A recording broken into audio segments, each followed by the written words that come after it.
السلام عليكم ورحمة الله وبركاته. أعوذ بالله من الشيطان الرجيم.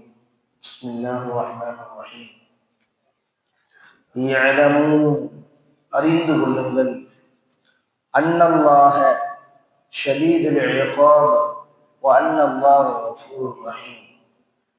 நிச்சயமாக அல்லாஹ் ஜல்ல ஷானஹு தஆலா கடினமாக தண்டனை கொடுக்கக்கூடியவன், இன்னும் மிகவும் மன்னிக்கக்கூடியவனாக மிகவும் கருணை பொருந்தியவனாக இருக்கிறான் என்பதாக அல்லாஹ் தஆலா இந்த ஆயத்தில் சொல்றான்.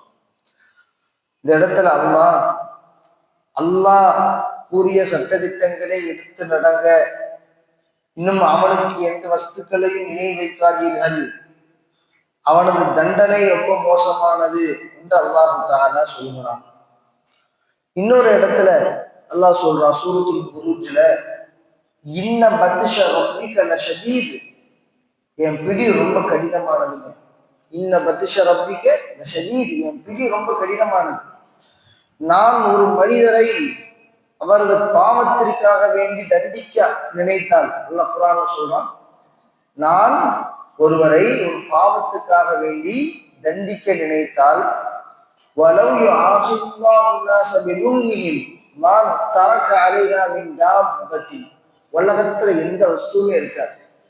உலகத்துல எல்லாருமே பாவிகள் தான். அல்லாஹ் பாவம் செய்வதற்காக வேண்டி ஒரு மனிதரை அழிக்க நாடினால் உலகமே இருக்காது. அப்ப அந்த அளவுக்கு அல்லாஹ்வுடைய ரஹ்மத்தாலதான் இந்த உலகம் இயங்கிக்கிட்டு இருக்கு. நல்லடியார்கள் எல்லாம் இருந்தாலும் எல்லோருக்குமான பாவ காரியங்கள் உண்டு. நான் பிடிக்க நினைத்தால் உலகத்தில் ஒன்றுமே மிச்சம் இருக்காதுங்கிற அல்லாஹ். அல்லாஹ்வுடைய கருணை கிருபை நம்மளை எல்லாம் அல்லாஹ்வுக்கான உழவு விட்டுருக்கலாம். சரி, அதாவது இதுக்கு முன்னாடி செஞ்ச எல்லா சமுதாயத்துடைய பாவத்தையும் ஒரே தனிநபரா செஞ்சுக்கிட்டு இருக்கிறோம். நூஹ் அலைஹிஸ்ஸலாம் காலத்துல நூஹ் அலைஹிஸ்ஸலாத்தை கிண்டல் அடிச்சு, நூஹ் அலைஹிஸ்ஸலாத்தினுடைய கப்பலை கேவலப்படுத்தி அங்க மலம் கழித்து நூஹ் அலைஹிஸ்ஸலாத்தை என்ன செஞ்சாங்க? கஷ்டப்படுத்தினாங்க 950 வருடம். லூத் அலைஹிஸ்ஸலாம் ஓரினச்சேர்க்கை செய்து ஒரு மலக்கு அல்லாஹ் தஆலா இறக்கி வச்சிருந்தான். அந்த மலக்கிட்ட கூட தவறா நடக்கிறதுக்கு முற்பட்டாங்க. அதே போன்று மூசா அலைஹிஸ்ஸலாத்தினுடைய காலத்துல அல்லாஹ்வுக்கு திரும்ப திரும்ப மாறு செஞ்சாங்க. அந்த நியாமத்தை கொடுத்தோம். அதே மாதிரி ஒரு சில பனி இஸ்ரவேலர்கள் ஜும்மா அன்னைக்கு தொழுகைக்கு வராம மீன் பிடிக்க போனாங்க. இவ்வாறு அவர்கள் தனித்தனியாக செய்த பாவத்தை நம்ம ஒட்டுமொத்தமா செஞ்சுக்கிட்டு இருக்கிறோம். நீங்க பாத்தீங்கன்னா தெரியும், இந்த சமுதாயத்தை அல்லாஹ்வுக்காக ஒட்டுமொத்தமா நம்ம செஞ்சுக்கிட்டு இருக்கிறோம். அல்லாஹ் விட்டு வச்சிருக்கிறான். ஏன் விட்டு வச்சிருக்கிறான்? அல்லாஹ் சொல்றான், கஃபூர் ரஹீம், நான் கஃபூராக மன்னிக்கக்கூடியவருமாக, ரஹீமாக உங்களின் மீது அளவு கடந்த இரக்கமுடையவருமாக இருக்கிறேன். அந்த காரணத்தினால என் பிடி ரொம்ப கடினமானதுதான், இருந்தாலும் நான் உங்களை விட்டு வச்சிருக்கேன். நபி ஸல்லல்லாஹு அலைஹி வஸல்லம் அல்லாஹ்ட்ட துஆ கேட்பாங்க, அல்லாஹும்ம இன்னி அஊது பிக பிரிலாக மின் சஹ்திக், ரப்பே நான் உனது பொருத்தத்தை கொண்டு உனது கோபத்திலிருந்து பாதுகாப்பு தேடுகிறேன். அதாவது உன்னைய வச்சே உன்கிட்ட பாதுகாவல் தேடுறேன். இது என்ன துவா? அதாவது வித்தியாசமா இருக்குல்ல.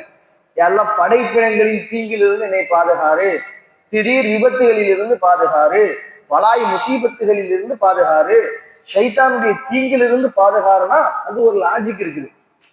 ஏதோ ஒரு இதெல்லாம் தீங்கு தரக்கூடிய பொருட்கள், முசீபத்து, விபத்து, அது போன்ற திடீர் மரணங்கள், இது எல்லாமே வெளியிலிருந்து உள்ளது. இதுல இருந்து ஓன்ட்ட பாதுகாவல் தேடுறேன்னா இது ஒரு லாஜிக் இருக்கு.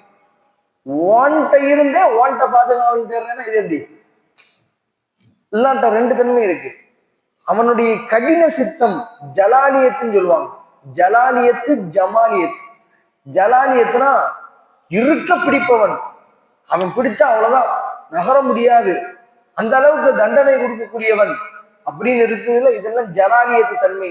துல் ஜலாலி வல் இக்ராம், அவனுக்கு 99 பேர்ல இதுவும் ஒரு பேர், துல் ஜலாலி வல் இக்ராம் அப்படின்னு அல்லாஹ் தஆலா சொல்றான். ஜலாலி. இன்னொரு தன்மை ஜமாலியத், கருணை காட்டக்கூடியவன், இரக்கமுடையவன், மக்களின் மீது பேரன்பு கொண்டவன், பாவங்களை எல்லாம் மன்னிக்கக்கூடியவன். நபி ஸல்லல்லாஹு அலைஹி வஸல்லம் என்ன சொல்றாங்க? யாரெல்லாம் நான் உன்கிட்ட பாதுகாவல் தேடுறேன், ஜமாலியத்தான உனது இரக்க குணங்களை கொண்டு உனது கோபமான குணத்திலிருந்து பாதுகாவல் தேடுறேன், என்னை மன்னிச்சிரு. இது எப்படி? இந்த துவாவை நபி ஸல்லல்லாஹு அலைஹி வஸல்லம் அடிக்கடி கேட்பாங்க. அல்லாஹும்ம இன்னி அஊது பிக்க பிர்வாக மின் சஹ்திக் வ பிமுஆஃபாத்திக மின் உகூபத்திக் வ பிக மின்க. உன்னை கொண்டே உன்னிடத்தில் இருந்து பாதுகாவல் தேடுகிறேன் அப்படின்னு நபி ஸல்லல்லாஹு அலைஹி வஸல்லம் சொல்லக்கூடிய இந்த துவாவை நம்ம ஹதீஸ் ஷரீஃப்ல பார்க்கிறோம். இப்போ ஆனா அல்லாஹு தஆலா குர்ஆன்ல சொல்றான், பாவம் செய்யறவங்களை அல்லாஹ் விட்டு தானே வச்சிருக்கிறான். பாவம் செய்யறவங்களை அல்லாஹ் விட்டு வச்சிருக்கிறானே. எப்படி?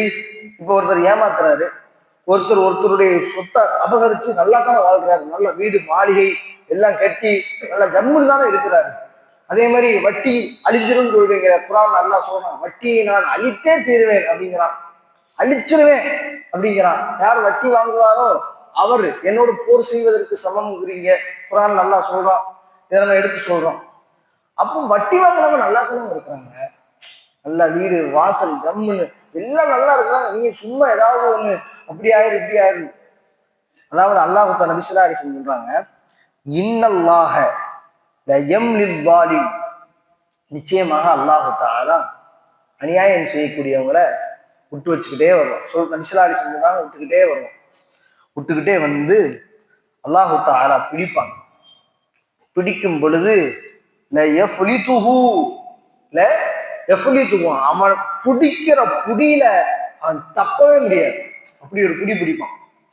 ஒரு சில பாவங்களுக்கு இந்த உலகத்திலேயே தண்டனை கொடுப்பான். அந்த பாவங்கள் என்னென்ன அப்படின்னா, பெற்றோரை நோவினை செய்யுது, பெற்றவங்களுடைய மனசை கஷ்டப்படுத்தி அவங்கள்ட்ட இருந்து, அதாவது அவங்கள ஒரு வீட்டுல உள்ள மரச்சாமான்களை போல, டிவியை போல, மிக்சியை போல, அவங்க ஒரு வயதுக்கு வந்ததுக்கு அப்புறம் தாம் மனைவி தாம் பிள்ளைகள் என்று ஆனதற்கு பின்னால் பெற்றோர்களை நோவினை செய்து பெற்றோர்களுக்கு கஷ்டம் கொடுக்கக்கூடிய அந்த அந்த நபர்களுக்கு மறுமை வரை, மறுமை நாள்ல கியாமத்துலாம் முடிஞ்சு அப்ப தண்டனை இல்லை, இந்த உலகத்திலே தண்டனை.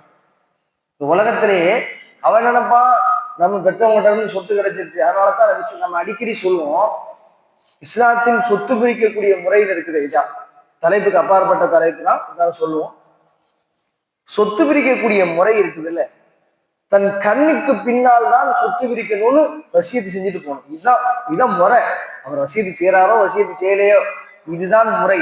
உயிரோடு இருக்கும்பொழுது யாருக்கும் பிரிச்சு கொடுக்கக்கூடாது, இஸ்லாமிய சட்டம். கோர்ட்டுக்கு போனாலும் இதான் செல்லும். ஒருத்தர் உயிரோடு இருக்கும் பொழுது ஏன் பிள்ளைக்கு அப்படின்னு அவர் சும்மா எழுதி வச்சுட்டு போனா அது செல்லாது. ஆனா பத்திரம் மட்டும் முடிச்சுட்டாரு, அப்ப இந்திய சட்டத்துக்கு படி அதை மாற்ற முடியாது. ஆனால் சாதாரணமாக எழுதி கொடுக்காம சொல்லிட்டு போனார்னா, என் மூத்த மகனுக்கு இவ்வளவுதான் சொத்து, என் சின்ன பையனுக்கு இவ்வளவுதான் அப்படின்னாருன்னா கோர்ட்டுக்கு போனா இஸ்லாமிய ஷரியத் சட்டப்படி தான் அதுக்கு தீர்ப்பு கொடுப்பாங்க. இப்ப நம்ம இங்க சொல்ல வரக்கூடிய விஷயம், அல்லாஹ் ஏன் இப்படி சொல்றான்னா, உன்னிடத்தில் சொத்தை கடைசி வரைக்கும் நீ வச்சுக்கோ, மௌத் வரைக்கும். அது உனக்கு ஒரு அங்கீகாரம், அதுதான் உனக்கான ஒரு பாதுகாப்பு. நீ என்ன செஞ்சிடாத, உயிரோடு இருக்கும் பொழுது இந்த பிள்ளைக்கு என்னை பார்த்துக்கிறாங்க, யாரும் பார்த்துட்டு கொள்வதில்லை, அது எப்படினாலும் மாறலாம். அதனாலதான் சொல்றாங்க நபி ஸல்லல்லாஹு அலைஹி வஸல்லம், யார் பெற்றோரை நோவினை செய்கிறாரோ அவருக்கு மறுமை வரைக்கும் தண்டனை தள்ளி போடப்படாது, இந்த உலகத்திலே கொடுக்கப்படும். இரண்டாவது, ஒருவர் ஹராமான வட்டி தொழில் கொடுக்கிறார், வாங்குறார், கையெழுத்திடுகிறார், அதுக்கு சாட்சியாக ஆகிறார், அதற்கு அல்லாஹ் சொல்றான் நான் அழிச்சிருவேங்கிறான். அது எப்படி அழியும் தெரியாது. நோயாக, வேறு ஏதாவது நிம்மதியற்ற நிலைமையாக, வேறு ஏதாவது ஒரு ரீதியில் அது அழிந்து போகும் என்று அல்லாஹ் தஆலா சொல்றான். அது போக ஒருத்தரை நம்ம கஷ்டப்படுத்தி இருக்கிறோம், ஒருத்தரை நாவாலோ ஒருத்தரை ஏதாவது ஒரு மன கஷ்டத்தாலோ கையாலோ கரத்தாலோ பொருளாதார நெருக்கடியினாலோ ஒருத்தருக்கு இடையூறு கொடுத்து அவருடைய பதுவாவை சம்பாதிச்சிட்டோம். சொன்னாங்க அவருடைய துவா உடனே அல்லாஹ் ஏற்றுக்கொள்ளப்படும். கை ஏந்திட்டாரு, அவருக்கு எந்த திரையுமே கிடையாது. அவர் கையேந்தி யாரெல்லாம் இவர் எனக்கு இப்படி பண்ணிட்டாரு, இவரை நீ சும்மா விடாதன்னு சொல்லிட்டா அல்லாஹ் தஆலா அப்போ ஒரு பிடிப்பான்.